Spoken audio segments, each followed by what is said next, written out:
Here, and this is the Sony Xperia Z. And this little slab of metal and glass here I found to be the most mixed bag of all time. Allow me to explain. When you're Sony, you're going out to make the high-end superphone to compete with the likes of the Galaxy Note 2 and the Droid DNA and other super high-end devices. You would go all out, right? You would add, high-end materials, high-end build quality, high-end internals, high-end software, the whole works. That's what you expect when you get the Sony Xperia Z. So taking a look at the body itself, it's definitely sexy, you can't take that away from it. It's 7.9 millimeters thin, and it's got a piano black glass finish on the front and the back, so it's nice.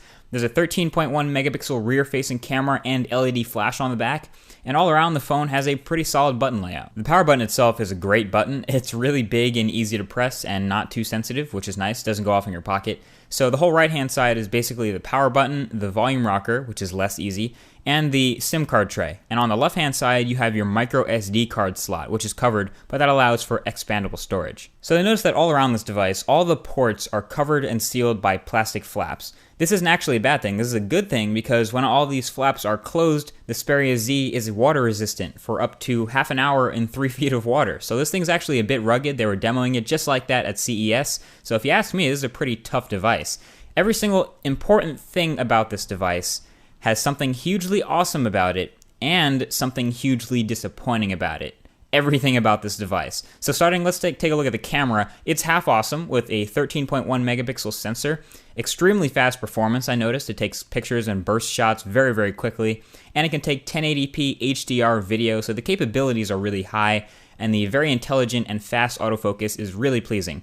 But it's pretty versatile, yet the images it produces, especially for landscapes, tend to be pretty soft, with a below average LED flash performance and overall not the best image quality, something comparable with the Galaxy Nexus. So on the software side of things, this guy is running Android 4.1 Jelly Bean, so that's not bad. No word on the 4.2 update, but that is pretty recent. And the positive side is that this is one of the less obtrusive skins on any Android 4.1 device out there. So that's a good start. That's a good sign. There's also not a whole lot of Sony bloatware, not a whole lot of bad pre-installed apps like we see on Verizon phones. So that's pretty good, and the value-adding features are definitely welcome. However, I am not a fan of the light gray software buttons at the bottom and in the notification bar. I would have preferred these to be, I guess, darker to match the black bezel, or lighter to be like more transparent, but that gray is just really awful in between, and that theme kind of permeates throughout. So you might not think it's ugly, but there's definitely room for improvement with design here. And then there's performance. This thing, in terms of performance, flies. I actually can't take anything away from the performance. Frame rates are constantly high. The thing just powers through the most intensive apps and games without a problem, and that's thanks to the Qualcomm Snapdragon S4 Pro chip and 2 gigabytes of RAM. So it's a quad-core thing, and this just flies. And of course, kills benchmarks, and you can check out how it crushes through data when browsing more image-heavy sites like The Verge. It's very well done. But basically, overall performance is stellar, on par with the Galaxy Note 2, and it's just about as good if you don't count the huge battery in the Note 2. But then you have to look at that display. Now, the Sony Xperia Z has a 1080p display. Yes, it does. 440 ppi, but that is kind of becoming the megapixel count number, and it's extremely sharp and beautiful when you view it head on. And if you're going to be spending a lot of time on a high-end smartphone like this, you do want it to have a sharp, big, beautiful display because you're doing all the looking on the display. Unfortunately, the good ends there. It's kind of like having a 37 megapixel camera that doesn't take great photos. When you look at this display from even a few degrees off axis, the viewing angles, the color reproduction, the contrast just goes straight downhill. You don't even have to have it side by side with an Oppo Find 5 or a Droid DNA to notice that this display is subpar. I mean, it's definitely not that good. I haven't personally looked at the HTC One's display, but from the specs that I've seen, I'm expecting it to be really good, so it's going to be hard to compete. And this thing it lets me down. I'm really disappointed. The viewing angles are the most disappointing. I couldn't have asked for anything worse than this. Literally just a few degrees off axis, and it's noticeably worse. And then there is the speaker. This is a terrible speaker. In fact, I'll let you have a listen for yourself.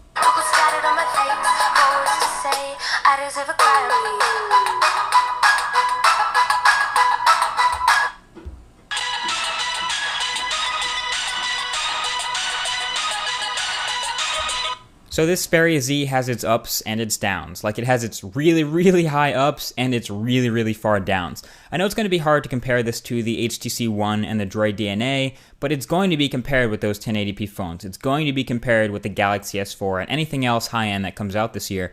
But the comparison is really crazy when you try to put a semi-rugged, water-resistant, but also thin and elegantly designed phone up against something that's just going all out in one department. You may love the Xperia Z, and I wouldn't blame you. This thing is sexy. But a lot of people are going to pick it up just for the design, which itself is okay, but definitely think twice about what you want in a phone and what you don't want in a phone before throwing down the cash. So in the end, what is the deal with the Sony Xperia Z?